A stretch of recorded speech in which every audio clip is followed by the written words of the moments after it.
संविधान ने देश को दो टुकड़े में बांट करके रखा है, एक आरक्षित वर्ग, एक अनारक्षित वर्ग। हम ये कह रहे हैं कि संविधान ने बांट के रखा है समाज को। अभी अभी जो आपने वीडियो देखा और इस वीडियो में जो एक साधु आरक्षण और संविधान को आंख दिखा रहा है, कह रहा है कि आरक्षण ने देश को, संविधान ने देश को दो भागों में बांट दिया, एक आरक्षित वर्ग और एक अनारक्षित वर्ग। यानी वो कहीं ना कहीं संविधान में दिए गए schedule caste, schedule tribe, OBC यानी इस देश के बहुजनों, मूल निवासियों के लिए दिए गए अवसर को गाली दे रहा है। तो वीडियो के अंत तक बने रहिए, मैं बताऊंगा आपको परत दर परत कि ये श्रीमान जी कौन हैं और इनके मन और मस्तिष्क में संविधान और आरक्षण को लेकर के इतनी नफरत क्यों है। नमस्कार, मैं राहुल नागपाल और आप देखना शुरू कर चुके हैं हमारा यूट्यूब चैनल जिसका नाम है बोल 85। बोल 85 के इस प्लेटफॉर्म पर आज मैं फिर संविधान विरोधियों को बेनकाब करने का काम जो है वो करने जा रहा हूँ। इस वीडियो में जो सज्जन बोल रहे हैं, जो साधु बोल रहे हैं, वर्तमान में इनका नाम अभिमुक्तेश्वरानंद महाराज है। अभिमुक्तेश्वरानंद महाराज सरस्वती भी लिखते हैं और ये शंकराचार्य हैं। अब आप समझ गए होंगे कि भारत में जो 4 या 5 शंकराचार्य होते हैं उनमें से एक ये हैं। शंकराचार्य शादी नहीं करते हैं, साधु हैं, अनमैरिड रहते हैं। शंकराचार्य का काम होता है लोगों को धर्म की बातें बताना। लेकिन अब शंकराचार्य संविधान पर राय दे रहे हैं और आरक्षण को बता रहे हैं कि संविधान में जो आरक्षण दिया गया है उस आरक्षण की वजह से समाज 2 हिस्सों में जो है वो बंट गया है। ये शंकराचार्य जी ये नहीं बता रहे हैं कि जो आप जिस मठ के शंकराचार्य हैं, ज्योति मठ के शंकराचार्य हैं, ये 46वें शंकराचार्य हैं, ज्योति मठ के 2022 में बने हैं। इन्होंने ये नहीं बताया है कि इनसे पहले जो 45 शंकराचार्य रहे हैं उनमें ब्राह्मण के अलावा कौन है। या देश भर में जितने शंकराचार्य आज तक बने हैं उनमें ब्राह्मणों के अलावा कौन है। इस देश के दलितों को मिला 22.5% आरक्षण तो शंकराचार्य जी को दिख रहा है, लेकिन मंदिरों में 100 के 100% आरक्षण इस देश के ब्राह्मणों का है, वो शंकराचार्य जी को नहीं दिख रहा है।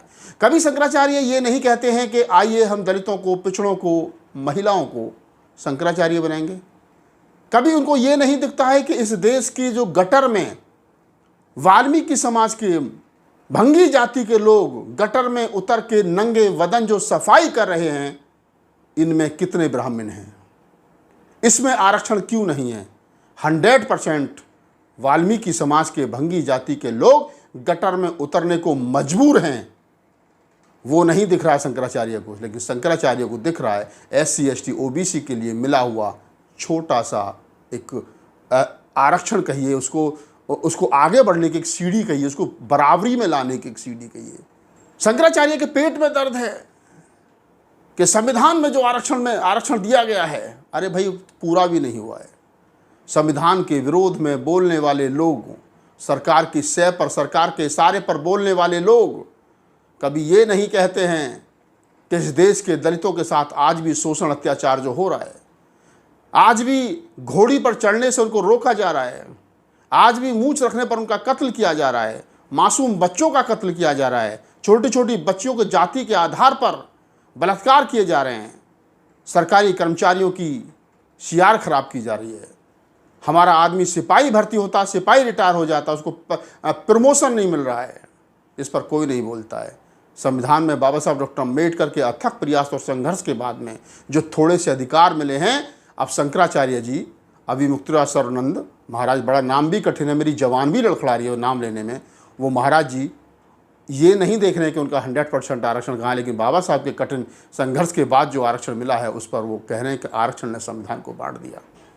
महाराज जी को पता नहीं है कि इन्हीं की सरकार ने, मोदी सरकार ने 10% सवर्णों के लिए आरक्षण की व्यवस्था कर दी है। अब तो नहीं डरना चाहिए। और महाराज जी के तो बच्चे भी नहीं हैं।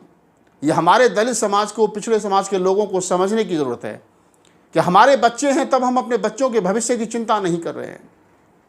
हम अपने बच्चों के भविष्य को बेहतर बनाने के लिए, संविधान की रक्षा सुरक्षा के लिए नहीं निकल रहे हैं। लेकिन जिस महात्मा साधु के बच्चे भी नहीं हैं, वो अपने जाति, अपने समाज के वर्चस्व को बचाए रखने के लिए संविधान में दिए गए आरक्षण को गलत बता रहा है, संविधान को गलत बता रहा है। सोचने वाली बात यह है कि देश को आज़ाद होने के बाद में जो नौकरियां मिली, उन नौकरियों में कितने फीसद लोग हमारे अफसर बने?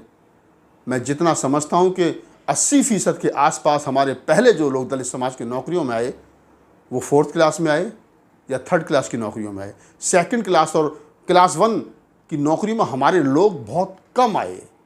दूसरी पीढ़ी के लोग जब आए, जिसके पिताजी क्लर्क थे, जिसके पिताजी पियोन थे, चपरासी थे, उसने अपने बच्चे को पढ़ाया तो उसका बच्चा IAS बना, इंजीनियर बना, डॉक्टर बना, प्रोफेसर बना।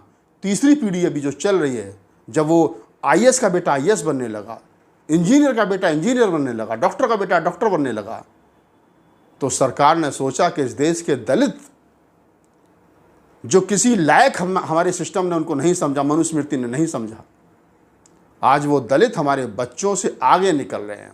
टीना डावी पहली बार में सिविल सर्विस की परीक्षा को टॉप कर जाती है तो पेट में दर्द हुआ कि ये तो मेरिट के आधार पर जनरल कोटे में भी आ रहे हैं और 22.5% जो उनका अपना कोटा है उसको भी फुलफिल कर रहे हैं। तो सरकार ने छलनी लगाई, निजी क्षेत्र कर दिए, प्राइवेटीकरण कर दिया। आप समझिए कि आपको रोकने के लिए सरकार ने जो हथकंडे अपनाए हैं, अब इस देश के साधु संत महात्मा शंकराचार्य वही भाषा बोल रहे हैं और ये वही साधु संत हैं जिनके चरणों में सरकार लेटी रहती है, जिनके चरणों में सरकार हाथ जोड़ करके, कान पकड़ करके लमलेट हो जाती हैं। मुख्यमंत्री, प्रधानमंत्री, कोई ऐसा आदमी नहीं है जो साधु महात्माओं के चरणों में जा करके नहीं लेटता हो। और साधु महात्मा शंकराचार्य कह रहे हैं कि संविधान में दिए गए आरक्षण ने, संविधान ने 2 वर्गों में समाज को बांट दिया। एक वो वर्ग है जिसको आरक्षण मिल रहा है और एक वो वर्ग है जिसको आरक्षण नहीं मिल रहा है। शंकराचार्य शायद पढ़े लिखे उतने नहीं हैं जितना होना चाहिए था। मैंने गूगल पर इनके बारे में सर्च किया तो पता चला इनका जन्म प्रतापगढ़ डिस्ट्रिक्ट में, उत्तर प्रदेश के प्रतापगढ़ डिस्ट्रिक्ट में हुआ था, ब्राह्मणपुर गांव में। इनके पिताजी का नाम राम आश्रय पांडे था और इनका असली नाम उमा शंकर पांडे है। 6ठी क्लास तक की पढ़ाई इन्होंने की है, उसके बाद में गांव छोड़ करके ये सन्यास की तरफ चले गए। 15 अगस्त 1969 को जन्मे उमा शंकर पांडे वर्तमान में अभिमुक्तासुरानंद शंकराचार्य जी इतना ज्ञान रखते हैं कि देश के बुद्धिजीवी लोगों ने, उस समय के तमाम इंटेलेक्चुअल लोगों ने, गांधी ने, पटेल ने, अंबेडकर ने और तमाम वो लोग जिन लोगों ने भारत के सुनहरे भविष्य का सपना देखा था, जिन्होंने न्यू मॉडर्न इंडिया का सपना देखा था। बाबा साहब डॉक्टर अंबेडकर के बारे में कहा जाता है कि वो तो न्यू मॉडर्न इंडिया, या मैं कहूँ कि modern India, father of modern India, आधुनिक भारत के पिता हैं। उन्होंने एक सपना देखा था कि गरीब का बच्चा भी IAS बनेगा, दलित का बच्चा भी IAS बनेगा, झाड़ू लगाने वाले बच्चे का बच्चा भी सचिव बनेगा। जब वो बनते हैं और जब वो बनने लगे तो अब शंकराचार्य जी के पेट में दर्द है। उनको अलग से 10% जनेऊ आरक्षण दिया गया है। मंदिरों पर टोटल कब्जा इनका है, कर्मकांडों पर टोटल कब्जा इनका है, कथाओं पर टोटल कब्जा इनका है। उसके बावजूद भी इस देश का 90% अवाम जो नौकरियों के बल पर थोड़ा सा आगे निकला है, अब वो इनको खटक रहा है। इस देश के मूल निवासियों को, इस देश के SC ST OBC को सजग हो जाना चाहिए। और इस वीडियो को बनाने भर का उद्देश्य ये है कि ऐसे संत महात्माओं के पास, ऐसे शंकराचार्यों के पास जो ताकत है, जो जवान है, वो सरकारों के इशारे पर दी जा रही है। तो समझ लीजिए कौन सी सरकार आपके लिए बेहतर हो सकती है और कौन सी सरकार आपका भविष्य खराब कर सकती है। इस पूरी बातचीत के बारे में आपकी क्या प्रतिक्रिया है, हमें कमेंट सेक्शन बताइए और मुझे दीजिए।